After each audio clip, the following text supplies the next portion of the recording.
السلام علیکم دوستانو.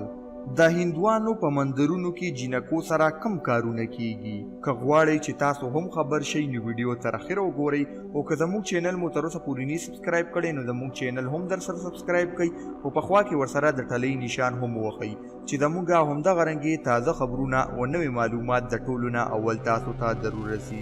د انډیا په باره کې ځینې معلومات چې حیران بشئ، د دې لپاره ویډیو تر اخره وګورئ. هر ملک کې ځینې ښه او ځینې غلط کارونه کیږي، خو نن سبا په انډیا کې داسې کارونه کیږي چې ټوله دنیا ورته حیرانه ده.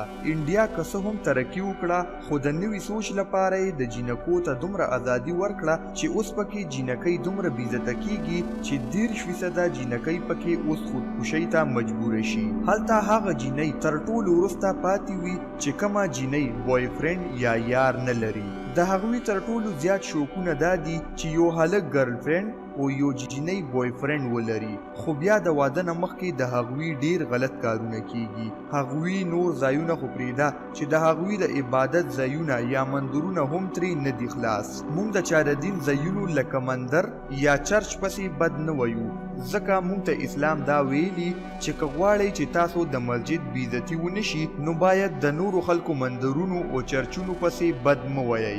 زموږ مطلب دلته خاص دا دی چې هغوی په بېلاریتوب کې دومره ډوب شوي چې خپله یاره مندر ته بوځي او هلته په ځینو پټو کمرو کې هغوی سره هلته غلط کارونه کوي چې ځینې د سوشل میډیا ویډیوګانې د دې ګواهي ورکوي. موږ مسلمانان باید شکر وباسو چې داسې ښکلی دین لرو چې تورسرې پکې ډیر په عزت ژوند تیروي، او اسلام ښځو ته داسې حقونه هم ورکوي چې ټول ژوند ورته کوم تاوان نه دی رسېدلی. ځینې خراب خلک مونږ کې هم پیدا شوي، خو خدای نه به دا دعا غواړو چې داسې خلکو ته د نیکۍ هدایت وکړي. دا وه زموږ نننۍ معلوماتي ویډیو. که ویډیو مو خوښه شوي نو ویډیو ضرور در سره لایک کړئ، او که تاسو د دې په باره کې څه ویل غواړئ نو موږ ته په کمنټ کې ضرور ولیکئ. تر بلې ویډیو هم په لوی الله سپارم. د لوی خدای په امان.